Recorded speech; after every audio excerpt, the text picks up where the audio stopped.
For director Molly Smith, working in the theater is in her blood, fulfilling a career that her grandmother never had. My grandmother was a wonderful actor as a young person. And at that time, if you went into the theater, you were basically thought of as a prostitute or lady of the night. She really wanted to be an actor. She wanted to be in New York. And yet she subjugated that in herself. And she married quite young. For me, I felt like I was finishing out a part of my grandmother's life because she was so passionate about the theater. Because Molly's mother was also enchanted with theater, Smith was a passionate theater goer growing up. I saw my first shows very, very young. I was probably 6 or 7 years old when I saw a production of Camelot with Robert Goulet in Yakima, Washington, and I can remember everything. I can remember the seat I sat in the balcony.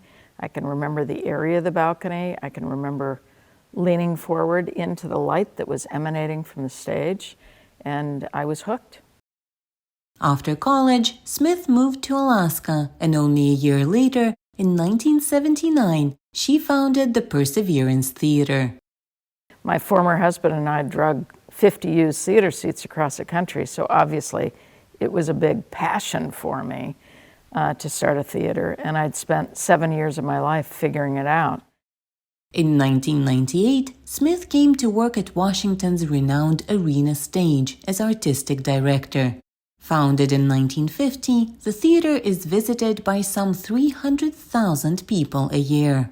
Smith does not stage European classics, but instead focuses on American plays and playwrights.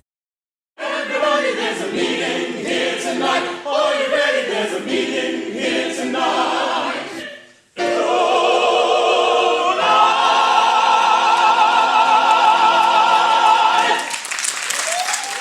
There's a huge range of diversity in the United States in terms of voices, in terms of types of people who are writing, in terms of race, in terms of ethnicity, in terms of sexuality. But apart from changing the repertoire and focus of Arena Stage, Smith also tried to change attitudes toward women directors. While there has been some change, she believes more progress is needed. When I first came here to Arena 24 years ago, of the large theaters in the United States, there were probably 4 or 5 of us in terms of being women. There are more now, but I face misogyny almost every day in one form or another, and I've been doing this a long time. In the 2.5 decades of her work at the Arena Stage, Molly and her team staged over 100 performances, 9 of which made their way to New York. For Lilia Anisimova in Washington, Anna Rice, VOA News.